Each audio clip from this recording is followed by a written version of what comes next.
Lumos. Today I'm going to be reading Professor Astrocat's Stargazing by Dr. Dominic Wallman and Ben Newman. So here we have Professor Astrocat. Bright lights.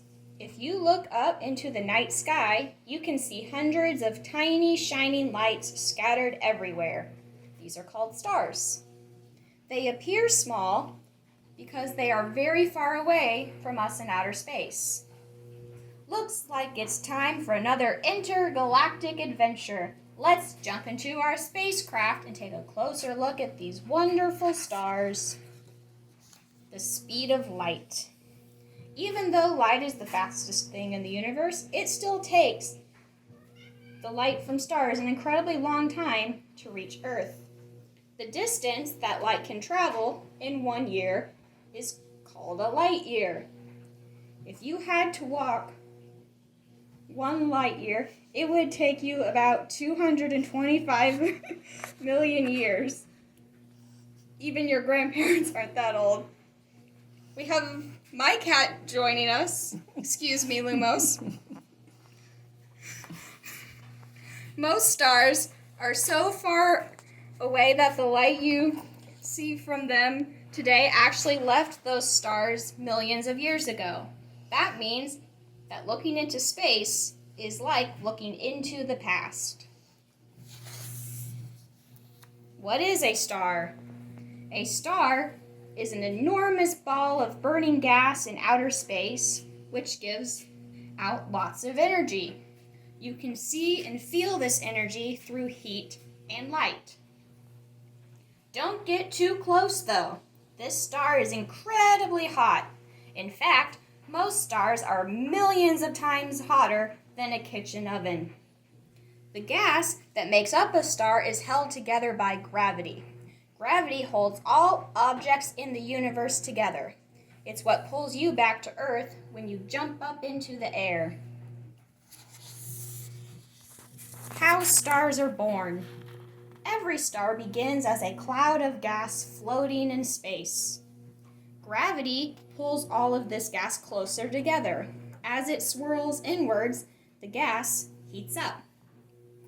The gas gets closer and closer and hotter until, boom!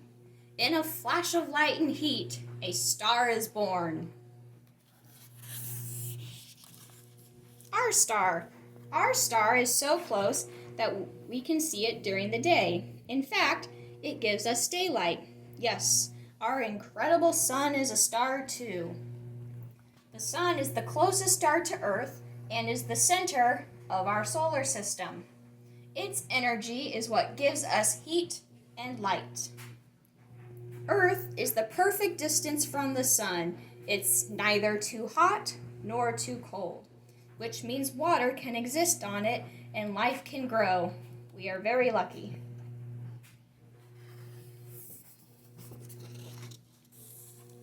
There are different types of stars. Most stars in the universe look very similar, but not all stars are the same. Our sun is called a main sequence star. This is a giant star. These stars are bigger, hotter, and brighter than most other stars. They burn lots of energy quickly, so their lifespan is shorter than other stars. Here we have a red dwarf star. These tiny stars are not that bright, so they burn energy slowly. This means they live for a very, very long time. The end of a star. Even stars don't live forever. As time goes by, they run out of energy and start to die. Eventually, the stars collapse, some into tiny bright stars called white dwarfs, and others into neutron stars. You can see those on the pages. The biggest stars end their lives with a huge explosion called a supernova. Some supernovae are so strong that they tear a hole in space itself, making a black hole. Galaxies. Stars tend to stick together in groups called galaxies. The planets, the sun, and most of the stars you can see in the sky are part of our galaxy. Our solar system in the Milky Way. Most third graders would have seen this before because I had a poster of it on my desk. Our galaxy is called the Milky Way. You can sometimes see a part of it from Earth as a big sparkling streak in the night sky. Like stars, all galaxies are different. Some are big, jumbled groups, while others, like ours, look a bit like a pinwheel. If you look at that again, you could see how it looks like a pinwheel. And again, there's our solar system in the Milky Way galaxy.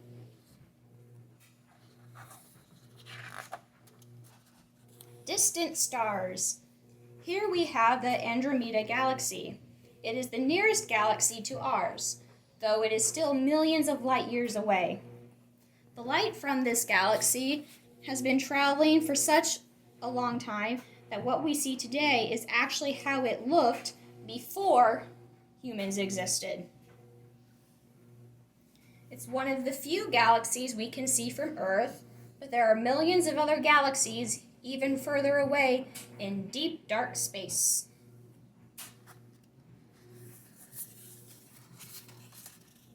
Taking a closer look, we can study distant stars with telescopes.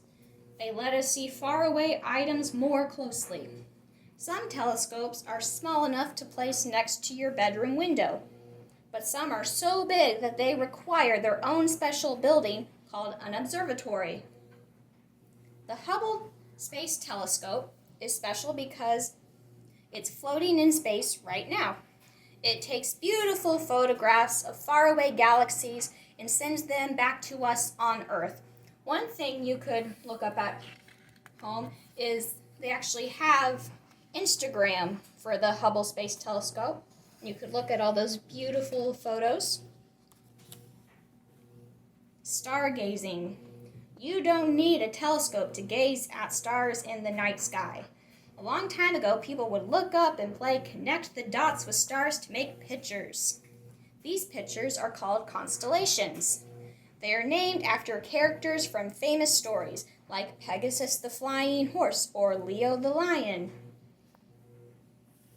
Earth is always moving, so you will see different stars at different times of the year. If you can't find a constellation now, try again in a few months. Other life. Although we know about billions and billions of stars already, there is still so much for us to learn about the universe. There could be billions of other stars out there with planets orbiting them at just the right distance for water to exist and other life to grow. It's up to future space explorers to discover new information about the universe. Maybe you'll do it. Until next time, my fellow stargazers, knowledge awaits. Here's our glossary. You could pause the screen to read if you so choose. But other than that, that is the end of the story.